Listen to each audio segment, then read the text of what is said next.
수험생 여러분 안녕하십니까. 인권투자권유 대행이 문제풀이를 담당하는 이재진입니다. 여러분 우리 지난 시간에 한 시간에 걸쳐서 영업실무와 관련된 내용을 살펴봤습니다. 10문제 출제되는 부분이다 라고 말씀드렸고요. 뭐 내용이 많지가 않았기 때문에 다른 부분에 비해서 여러분이 고득점하기가 쉬운 부분이다 라고 말씀드렸습니다. 꼭 좀 잘 정리해 두시고요. 자, 이번 시간부터는요 2시간에 걸쳐서 직무윤리로 넘어가도록 하겠습니다. 직무윤리 역시 10문제 정도 출제되는 부분이거든요. 2시간에 걸쳐 살펴보고 있는데 역시 제가 강조하는 부분을 좀 잘 정리해 두시고요. 제가 문제풀이를 하지 못한 부분도 여러분 문제집에 있는 문제 정도는 반드시 풀어보시길 바라겠습니다. 자, 지금부터 문제풀이 들어가도록 하겠습니다. 자, 첫 번째 문제 보겠습니다. 자, 첫 번째 문제 3번이 되겠네요, 여러분. 자, 3번. 자, 금융투자업에 있어서 윤리 경영과 직무윤리의 중요성이 더욱 강조되는 이유를 물어보겠네요. 자, 틀린 것을 물어보겠죠. 자, 본 문제는 직무윤리 일반에 관련된 문제가 되겠네요, 여러분. 자, 본 문제 별표 3개 정도 좀 표시해 두시고요. 뭐 어려운 내용은 없습니다, 여러분. 요 직무윤리를 풀 때는 여러분 역시 도덕적 윤리적으로만 판단하시면 될 것 같아요. 자, 보죠. 1번. 투자자만을 보호하는 안전장치로서의 역할을 한다라고 됐습니다. 자, 1번. 자, 맞았냐? 틀렸죠, 여러분. 결론은. 왜냐면 투자자만을 보호하는 것은 물론이고요. 투자자는 물론이고, 금융투자업 종사자도 역시 보호 대상이 되는 거죠. 그래서 1번이 왜 틀렸냐면 투자자만을 보호한다 그랬기 때문에 틀렸다. 투자자는 물론이고 금융투자업 종사자도 보호 대상이 되는 거죠. 그래서 1번이 틀린 말로서 본 문제 정답이 되는 걸 뭐 쉽게 확인하실 수 있을 거라 믿습니다. 자, 2번 금융투자업의 특성상 고객 자산을 유용하거나 또는 고객의 이익을 침해할 가능성이 높죠. 즉, 이해 상충 발생 가능성이 다른 어떤 산업보다도 매우 높다라는 거죠. 그렇기 때문에 바로 역시 윤리 경영과 직무윤리의 중요성이 대두될 수밖에 없다, 그 얘기를 했습니다. 2번은 맞는 말이다 라는 거 확인하시고요. 자, 3번 보다 적극적으로 금융 소비자 보호를 위한 어떤 노력과 법이 요구하는 최소한의 수준 이상의 윤리적인 업무 자세가 요구되고 있다. 뭐 여러분 외우실 필요가 없는 거죠. 그냥 도덕적 윤리적으로만 판단하시면 되죠. 뭐. 자, 4번 금융투자 상품의 특성상 대부분 투자성, 그렇죠, 여러분. 금융투자 상품이라는 것은 투자성, 즉 위험성이 있죠. 어떤 위험성이죠? 원본에 대한 손실이 발생할 가능성, 이걸 바로 뭐라죠, 여러분? 바로 투자성이라는 거죠. 즉 원본 손실 위험이 내포가 돼 있다는 얘기죠. 그에 따른 고객과의 분쟁 가능성이 상존하고 있다. 그렇기 때문에 윤리 경영과 직무윤리 중요성이 더 강조되는 거죠. 자, 제가 증권회사 직원한테 내 주식 투자를 맡겼는데 이것이 결과가 수익이 나면 상관이 없는데 손실이 발생했다. 그럴 경우는 이때는 고객과 어떤 우리 금융투자 종사자와의 이해관계가 상충되는 거죠, 여러분. 자, 이러한 내용으로 봐주시면 되겠습니다, 여러분. 그래서 3번은 뭐 크게 어려운 내용이 없죠. 자, 다음 문제 넘어가도록 하겠습니다. 자, 다음 문제는 8번이 되겠습니다, 여러분. 8번. 자, 8번 문제는 직무윤리의 적용 대상을 물어보겠네요. 이에 관한 설명서 옳은 것을 물어보겠죠, 여러분. 자, 본 문제 역시 여러분 별표 3개 정도 표시하면서 이 부분에 역시 뭐 시험에 충분히 출제될 수 있는 부분이 되겠습니다. 요 직무윤리 적용 대상의 범위를 물어봤다는 거죠. 자, 한번 확인하죠. 기업, 회사의 계약 직원이라든지 또는 임시 직원 등도 적용 대상에 포함한다. 맞는 말이죠. 그래서 여러분 직무윤리 적용 대상에는 정식 직원은 물론이지만 모두 여러분 계약직이라든지 또는 임시 직원 등도 바로 직무윤리 적용 대상이다 라는 거 맞는 말이 되겠습니다. 자, 그 다음에 니은을 보고 가겠습니다. 니은. 회사와의 위임 계약 관계라든지 또는 고용 계약 관계라든지 또는 보수의 유무라든지 또는 고객과의 법률적 계약 관계라든지 또는 보수의 존부를 불문한다. 잊지 않고 다 적용 대상이다. 역시 기업과 니은도 다 맞는 말이라는 걸 확인할 수 있겠죠. 그래서 기업과 니은은 맞는 말이 되겠습니다. 자, D급 보죠. 자, 회사와 아직 아무런 계약 관계를 맺지 않은 자 잠재적 고객이죠, 여러분.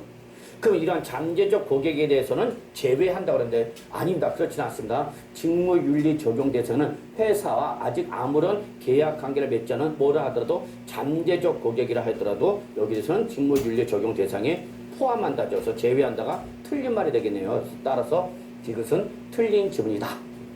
그래서 잠재적 고객도 바로 직무윤리 적용 대상이라는 걸 잊지 마시기 바라겠습니다.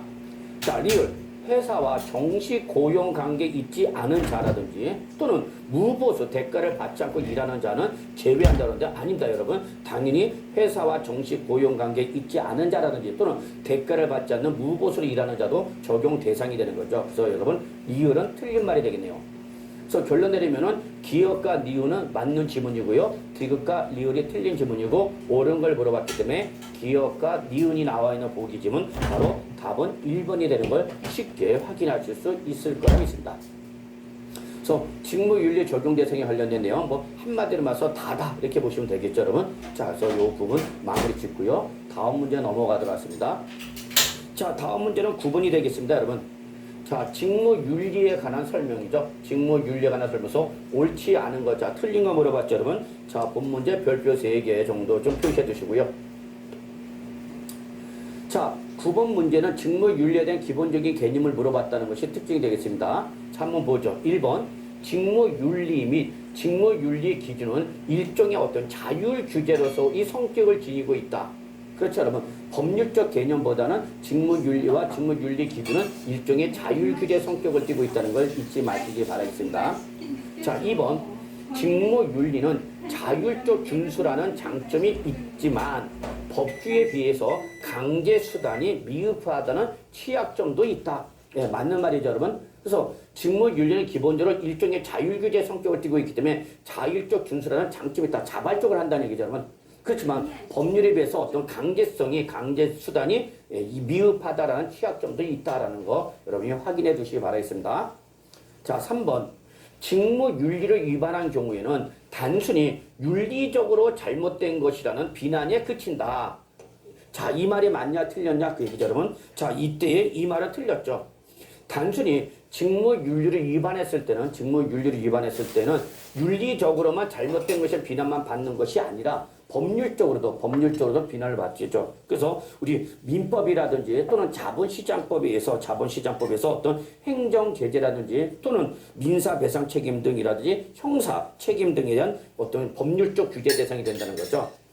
3번이 틀린 말로서 본 문제의 정답이 되는 것을 확인하실 수 있겠습니다, 여러분. 자, 4번. 직무윤리의 핵심적 내용이죠, 여러분. 자, 직무윤리의 핵심적 내용은 자신과 상대방의 이해가 상충하는 상황에서는 즉 고객과 회사라든지 어떤 종사자들 간의 이해가 어떻게 되는 거죠, 여러분? 상충되는 거죠. 자, 이런 경우는 상대방 이익의 입장에서 즉 고객 이익을 말하는 거죠. 상대방 입장에서 자신에 대한 상대방의 신뢰를 저버리지 않는 행동을 선택하는 것이다. 이게 바로 직무윤리의 핵심이라는 걸 잊지 마시기 바라겠습니다. 자, 그래서 4번에서 직무윤리 핵심적 내용도 여러분 꼭 기억해 두시기 바라겠습니다. 자, 그래서 9번 요 정도 마무리 짓고요. 다음 문제 넘어가도록 하겠습니다. 자, 다음 문제는 11번이 되겠습니다. 11번. 자, 11번 문제는 여러분 고객 우선의 원칙에 관련된 문제죠, 여러분. 고객 우선의 원칙에 관한 내용이다. 옳지 않은 거, 틀린 거 물어보고 있죠, 여러분. 자, 본 문제 역시 별표 2개 정도만 좀 표시해 주시기 바라겠습니다. 자, 1번. 회사와 임직원은 항상 고객의 입장에서 생각하고 고객에게 보다 나은 금융 서비스를 제공하기 위해 노력해야 된다는 거죠, 여러분. 자, 1번 맞는 말이 되겠죠, 여러분. 그래서 회사와 임직원은 항상 고객 입장이 최우선이죠. 고객 이익이 최우선이 되는 거죠, 여러분. 그래서 잊지 마셔야 되겠죠. 그래서 항상 고객의 이익과 회사의 이익 또는 회사의 임직원이라든지 또는 주주,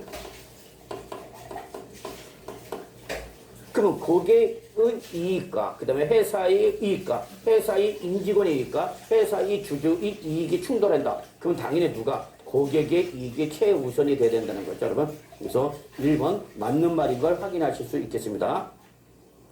2번 금융투자업 종사자들은 금융소비자 및 그의 이익을 우선순위에 놓아야 할 의무가 발생한다. 당연한 거죠. 금융투자업 종사와 고객, 여기서 금융소비자는 누굴 말하는 거죠, 여러분? 고객을 말하는 거죠. 그래서 고객의 이익을 우선순위, 최우선으로 해야 된다는 얘기죠. 그래서 금융투자업 종사자의 이익과 고객의 이익이 충돌되면 당연히 고객의 이익을 우선적으로 생각해야 되는 거죠, 여러분. 자, 그 다음에 3번 보겠습니다. 법률상 보호 의무는 신의칙상 부수 의무 또는 고객을 보호해야 할 주의 의무의 내용을 구성한다는 거죠.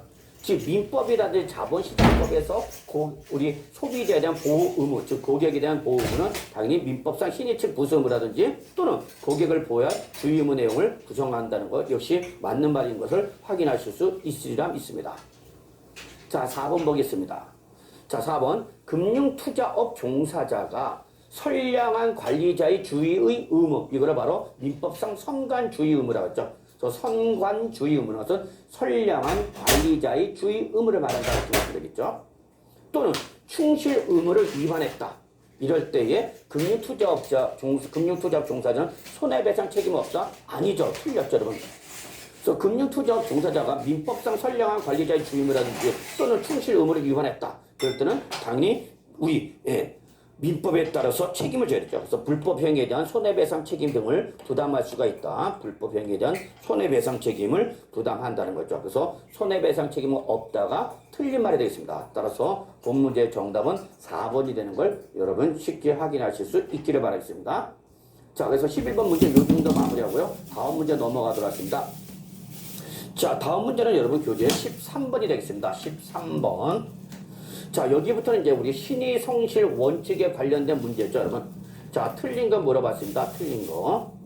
자, 그래서 요 문제 여러분 별표 3개 정도 좀 표시해 주시면서요. 역시 여러분이 기본적으로 시험에 출제될 수 있는 부분이기 때문에 잘 정리해 주시기 바라겠습니다. 자, 한번 보죠. 1번. 회사와 임직원은 정직과 신뢰를 가장 중요한 가치관으로 삼고 신의 성실의 원칙에 입각해서 맡은 업무를 어떻게 하는가? 충실히 수행해야 된다. 뭐 지극히 당연한 말이죠. 이거는 금융투자업 종사자가 아니라 모든 회사와 임직원이 가장 기본적으로 정직, 그 다음에 신뢰, 이게 가장 기본적인 바탕이 되는 거죠. 그래서 이게 가장 기본적인 가치관이 되면서 또한 신의 성실의 원칙에 따라서 민법상 신의 성실 원칙에 입각해서 맡은 업무를 어떻게 하는 거죠? 여러분 충실히 수행해야 된다. 내가 그걸 안 해놨나? 신의 그걸 성실 원칙에 대한 지웠나? 설명임을 확실히 확인할 수 있겠죠. 그러면 이때 2번 신의 성실할 때 성실이 뭐냐? 성실이 뭐냐? 그냥 가볍게 한글로 문제 풀어 쓴 거죠. 정성스럽고 참됨을 뜻한다. 그래서 정성을 다해 진심으로 해라 그 얘기가 되겠죠, 여러분. 또한 신의 성실은 금융투자업 종사자의 직무를 수행하면서 요 직무를 수행하면서 가장 중요한 원칙이 되는 게 바로 뭐다, 여러분? 바로 신의 성실 원칙이 되는 거죠. 당연한 거죠, 뭐. 그래서 사실 이건 뭐 금융투자업 종사자만에게 적용되는 건 아니죠. 사실 모든 임직원이라면 또는 종사자라면 직무 수행에서 가장 기본적인 중요한 원칙이 되는 것이 바로 뭐죠, 여러분? 신의 성실의 원칙이 되는 거 뭐